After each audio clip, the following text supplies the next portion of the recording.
agar kamu bercocok tanam 7 tahun berturut-turut sebagaimana biasa. Kemudian apa yang kamu tuai hendaklah kamu biarkan di tangkainya kecuali sedikit untuk kamu makan. Ya, jelas ya? Coba Bapak Ibu baca yang 47 ayatnya. Dia, Yusuf berkata, agar kamu bercocok tanam 7 tahun berturut-turut sebagaimana biasanya kita lakukan kegiatan seperti biasa. Kemudian apa yang kamu tuai, hendaklah kamu biarkan tangkainya kecuali sedikit untuk kamu makan.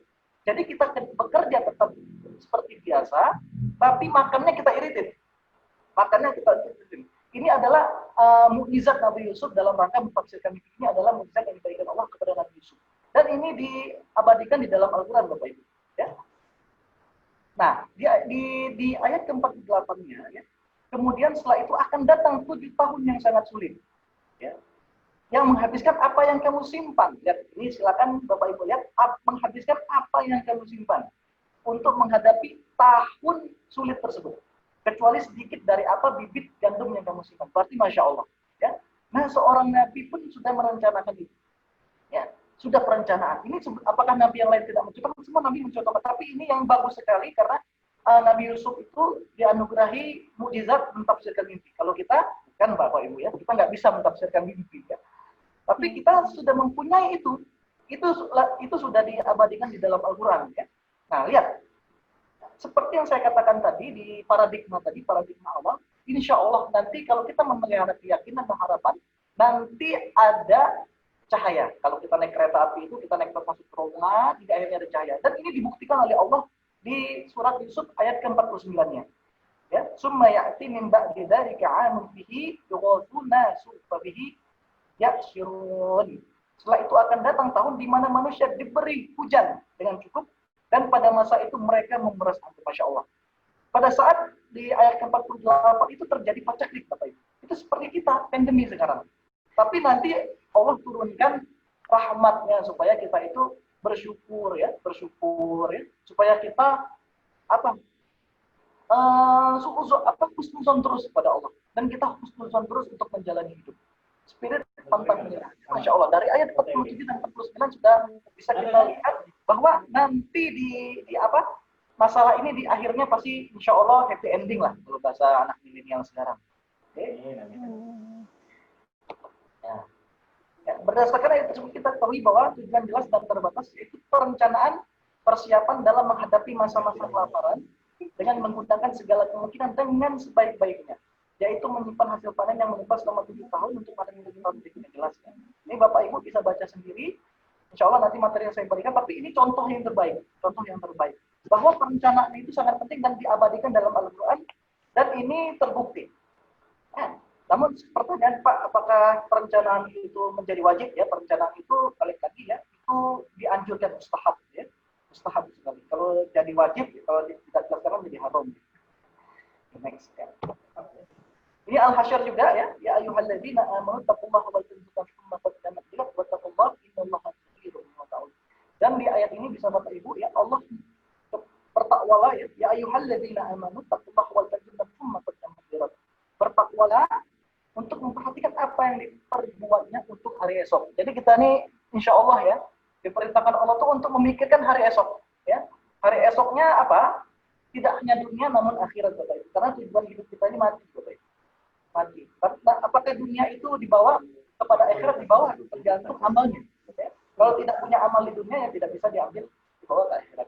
Dan Allah di sini di surah Al-Hasyr ayat 18 tidak mengatakan ya ayuhan nas.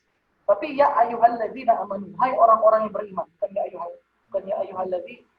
ayyuhan nas.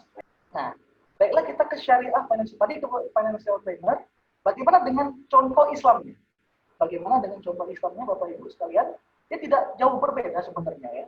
Tapi saya membuat slot-slot alokasi seperti ini. Yang pertama arus kas ya. Coba bayangkan tadi keran tadi, ya, arus kas. Arus kas ini adalah atau cash flow ya, cash flow kalau bahasa gaulnya itu cash flow. Arus kas ya, arus kas. Itu harus ada di dalam diri kita. Tidak hanya arus kas itu hubungannya dengan akuntansi ya berat-berat enggak. Itu arus kas untuk diri kita sendiri, itu perencanaan atau pengeluaran rutin Bapak Ibu sekalian.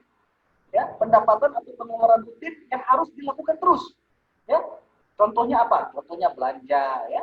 Ongkos anak kuliah, ongkos kita belanja apalagi. untuk makan sehari-hari, ya, apalagi macam-macam lah ya. Sekarang kan masa pandemi nih, kita tidak perlu ongkos untuk kuliah, misalnya. Pak, saya nggak mau kuliah lagi, Pak. Kan sekarang kan kuliahnya online.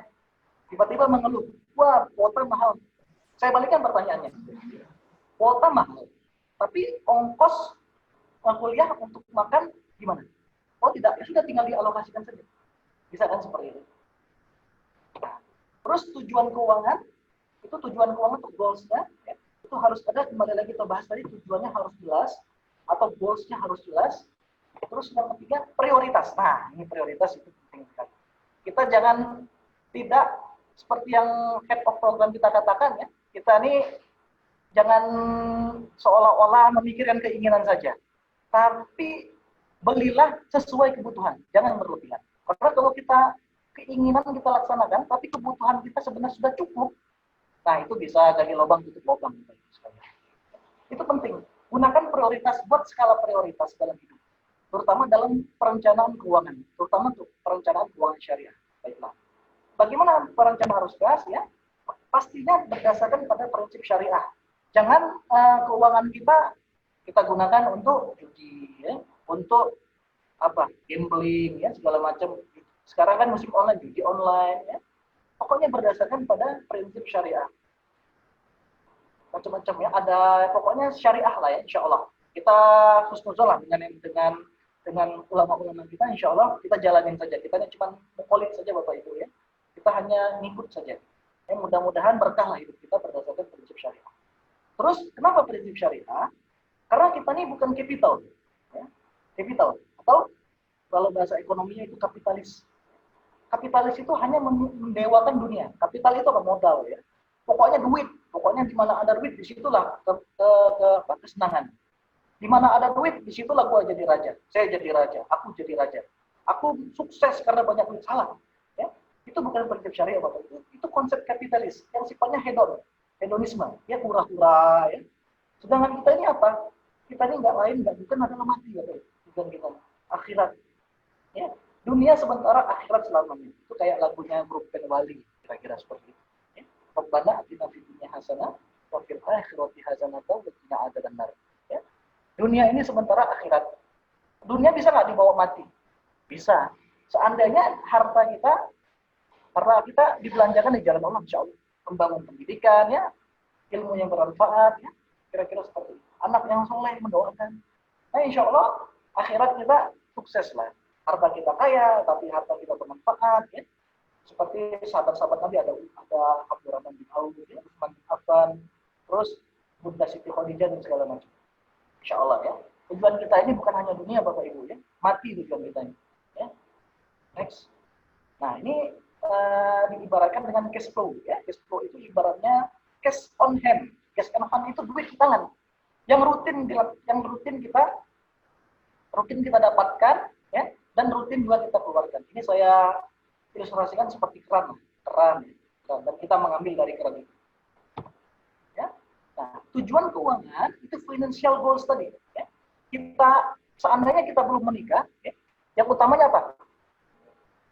Yang utamanya pasti kita menabung untuk menikah, ya. Menabung untuk menikah. Insya Allah dibantu juga orang tua lah. Ya, syukur-syukur tidak dibantu oleh orang tua, ya.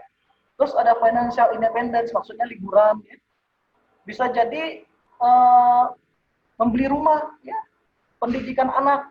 Nah, terus improve standard of living, maksud improve ini, ya, kita bisa sesuaikan, ya, bagaimana standar kehidupan kita. Kalau kita diberikan rezeki yang banyak oleh Allah, kita bisa mendapatkan fasilitas yang insya Allah nyaman lah, bisa dibilang sogeh lah. Sogeh itu kaya, ya. Yang penting kita bisa memanfaatkan harta kita di jalan Allah, itu yang pertama. Terus retirement planning ini sama juga yang saya jelaskan tadi. Retirement planning ini lebih ke pensiun, ya. Retirement planning, ya. Bagaimana tabungan kita untuk merencanakan pensiun kita. Terus tax saving. Tax saving ini bukan tax saving tapi tax planning, ya. Mungkin kalau mahasiswa akuntansi sudah sering pernah mendengar namanya apa ya? Tax planning, ya. Bagaimana pajak itu harus kita bayar, tapi bisa kita avoidance, hindari, ya. Ada tax planning. Nah, itu agak ribet. Ada bahasan khusus itu tax planning. Oke. Nah, terus tujuannya juga menggunakan produk syariah, bukan produk bank syariah saja. Bisa ada reksadana syariah, ada sukuk syariah, terus lembaga keuangan syariah, ada asuransi syariah. Semuanya gunakanlah produk-produk berbasis syariah. Itu tujuan keuangan berbasis syariah. Terus yang terakhir adalah kembali lagi kepada waris, ya. Waris itu penting. Baik lagi. Jadi semuanya tidak lain tidak bukan semuanya dari Allah Subhanahu wa taala dan ridho semuanya masyarakat kita. Mudah-mudahan kita menjalankan membumikan ekonomi syariah di Indonesia ini. Insyaallah dunia lah ya.